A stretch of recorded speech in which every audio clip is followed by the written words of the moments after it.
തെരഞ്ഞെടുപ്പ് കമ്മീഷനിലെ വിശ്വാസ്യത നാൾക്കുനാൾ ചോദ്യം ചെയ്തു വരുന്ന സാഹചര്യത്തിൽ വലിയ നീക്കുപോക്കുകൾ നടത്തുകയാണ് ഇതേ ഇലക്ഷൻ കമ്മീഷൻ. നമുക്കെല്ലാവർക്കും അറിയുന്നത് പോലെ ഒരു പാതിരാത്രിയിലാണ് അമിത്ഷായും മോദിയും മാത്രം കൂടി ആലോചിച്ചുകൊണ്ട് മുഖ്യ തെരഞ്ഞെടുപ്പ് കമ്മീഷണറെ നിയമിച്ചത്. വാസ്തവത്തിൽ തെരഞ്ഞെടുപ്പ് കമ്മീഷണറെ തെരഞ്ഞെടുക്കുന്ന കമ്മിറ്റിയിൽ സാക്ഷാൽ സുപ്രീം കോടതി ചീഫ് ജസ്റ്റിസും പ്രതിപക്ഷ നേതാവും അംഗങ്ങളാവേണ്ടതാണ്. എന്നാൽ മോദി അധികാരത്തിൽ കയറിയതിന് പിന്നാലെ ആദ്യം തന്നെ ചീഫ് ജസ്റ്റിസിനെ എടുത്ത് പുറത്തിട്ടു. രണ്ടാമത് മോദി ഉദ്ദേശിക്കുന്ന ഒരു ക്യാബിനറ്റ് മന്ത്രിക്ക് പകര ചുമതല നൽകി. സ്വാഭാവികമായും പ്രതിപക്ഷ നേതാവിന്റെ സ്വരം ആരും കേൾക്കാതെ പോകും. അവിടെയാണ് രാഹുൽ ഗാന്ധി മോദിയെ തീർത്തും എതിർത്തത്. എന്നാൽ ഒരു അർദ്ധരാത്രിയിൽ മോദി അമിത്ഷാ കൂട്ടുകെട്ടിൽ മുഖ്യ തെരഞ്ഞെടുപ്പ് കമ്മീഷണറെ തീരുമാനിക്കുകയും പ്രഖ്യാപിക്കുകയും ചെയ്തു. അത്തരത്തിലുള്ള ഏക ജനാധിപത്യ രാജ്യമാണ് നമ്മുടെ ഇപ്പോഴത്തെ ഇന്ത്യ. എന്തായാലും ഇപ്പോൾ മഹാരാഷ്ട്ര അട്ടിമറി കണക്കുകളുടെ യഥാർത്ഥ കഥ പുറത്തു കൊണ്ടുവരാൻ കോൺഗ്രസ് അടങ്ങുന്ന പ്രതിപക്ഷ പാർട്ടികൾ കിണഞ്ഞു പരിശ്രമിക്കുകയാണ്. അതിനിടയിലാണ് ഇപ്പോൾ 345 രാഷ്ട്രീയ പാർട്ടികളെ റദ്ദ് ചെയ്തുകൊണ്ട് തെരഞ്ഞെടുപ്പ് കമ്മീഷൻ പുതിയ ഉത്തരവിറക്കിയിരിക്കുന്നത്. ഏകദേശം നമ്മുടെ രാജ്യത്ത് ചെറുതും വലുതുമായി 2800ഓളം രാഷ്ട്രീയ പാർട്ടികളുണ്ട്. ഈ പാർട്ടികൾ ദേശീയമായവയും സംസ്ഥാനങ്ങളിൽ നിറഞ്ഞു നിൽക്കുന്നതും പലപ്പോഴും ചില പ്രദേശങ്ങളെയോ ചില വിഭാഗങ്ങളെയോ ഒക്കെ സ്വാധീനിക്കുന്നവരായിരിക്കും.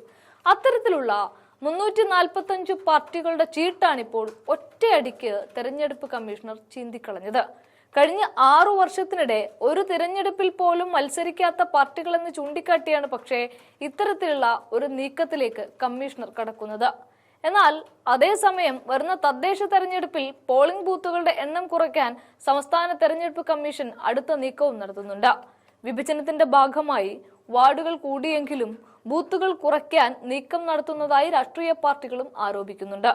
പഞ്ചായത്തുകളിൽ ഒരു ബൂത്തിലെ പരമാവധി വോട്ടർമാരുടെ എണ്ണം 1300 ആയിരിക്കും എന്നും മുൻപ് 700 വോട്ടർമാർ വരെ ഉണ്ടായിരുന്ന ബൂത്തുകൾ ഇല്ലാതാകുന്നതായും പരാതികളുണ്ട്. വാർഡ് വിഭജനത്തെ തുടർന്ന് പോളിംഗ് ബൂത്തുകൾ മാറ്റി സ്ഥാപിക്കുന്നതും പുനർനിശ്ചയിക്കുന്നതും സംബന്ധിച്ച് തദ്ദേശ സ്ഥാപന സെക്രട്ടറിമാർ ജില്ലകളിൽ വിളിച്ചു ചേർത്ത യോഗങ്ങളിൽ ഈ തർക്കങ്ങൾ കാരണമായിട്ടുമുണ്ട്. നിയമസഭ, ലോക്സഭാ തെരഞ്ഞെടുപ്പുകൾക്കുള്ള പോളിംഗ് ബൂത്തുകളിലെ പരമാവധി വോട്ടർമാരുടെ എണ്ണം 1100 ചുരുക്കാനും ഇതനുസരിച്ച് ബൂത്തുകളുടെ എണ്ണം വർദ്ധിപ്പിക്കാനും കേന്ദ്ര തെരഞ്ഞെടുപ്പ് കമ്മീഷൻ തീരുമാനിച്ചിരിക്കുകയാണ്. സംസ്ഥാന തെരഞ്ഞെടുപ്പ് കമ്മീഷൻ നേർവിരുദ്ധ നിലപാടാണ് സ്വീകരിച്ചത്.